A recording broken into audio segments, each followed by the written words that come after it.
এপার বাংলায় নবান্নের জিরো টলারেন্স নীতিতে ইতিমধ্যেই খাঁচাবন্দি করে ফেরত পাঠানো হয়েছে 4,800 জন অবৈধ অনুপ্রবেশকারীকে। আরো 836 জনের বিদায় ঘণ্টা বাজাচ্ছে রাজ্য সরকার। আর তাতেই নিজেদের দেশের সীমান্ত স্তব্ধ করার গর্জন তুলে ভারতের সার্বভৌমত্বের বিরুদ্ধে যুদ্ধংদেহী মেজাজে রাস্তায় নামছে ওপার বাংলার কট্টরপন্থী জামাতে ইসলামী। ভারত নিজের মাটি থেকে অনুপ্রবেশকারী তাড়ালে বাংলাদেশের এই মৌলবাদী শক্তি কেন খেপা কুকুরের মতো কামড়াতে আসছে জানেন? ওপার বাংলায় শেখ হাসিনা সরকারের পতনের পর থেকেই ক্ষমতার লোভে এবং ভারত বিদ্বেষকে হাতিয়ার করে মাথাচাড়া দিয়েছে এই চরমপন্থী শক্তি।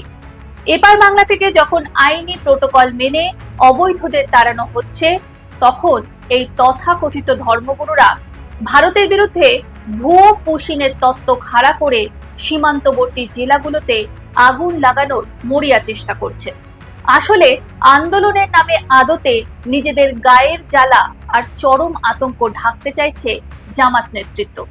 তারা খুব ভালো করেই জানে, বিপুল সংখ্যক মানুষ যদি এক ধাক্কায় বাংলাদেশে ফেরত যায়, ওপার বাংলার ধুঁকতে থাকা দেউলিয়া অর্থনীতি আর সীমিত সম্পদের ওপর পাহাড় প্রমাণ চাপ পড়বে। ঢাকার পক্ষে যা সামলানো অসম্ভব।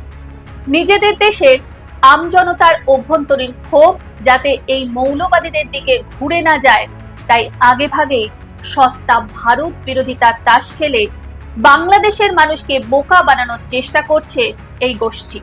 অন্যদিকে এই জিরো টলারেন্সে সরাসরি বাঁচবে পশ্চিমবঙ্গের সাধারণ মানুষের ট্যাক্সের টাকা, কমবে হাসপাতালের লাইনের ভিড়, আর নিশ্চিত হবে প্রকৃত ভারতীয়দের রেশন। শুধু তাই নয়, অসংগঠিত ক্ষেত্রে সস্তায় শ্রম দিয়ে আমাদের রাজ্যের স্থানীয় শ্রমিকদের পেটে যারা লাথি মারছিল, তারা বিদায় নিলে ঘরের ছেলেরা পাবেন কাজের ন্যায্য মজুরি, যার ফলে রকেটের গতিতে চাঙ্গা হবে বাংলার গ্রামীণ অর্থনীতি। তাই জামাত যতই গলার শিরা ফুলিয়ে চিৎকার করুক, নয়াদিল্লি স্পষ্ট করে দিয়েছে, ঘাড় ধাক্কা দিয়ে নয়, পরিচয় ও নাগরিকত্ব 100% যাচাই করেই আইন মেনে প্রত্যাবর্তন হচ্ছে। সীমান্ত সুরক্ষা ভারতের সার্বভৌম অধিকার, সেখানে কোনো রক্তচক্ষুর সামনে মাথা নোয়াবে না দেশ। এখন দেখার এই মৌলবাদী আস্ফালনকে কিভাবে দমন করে নয়াদিল্লির কূটনৈতিক চাল।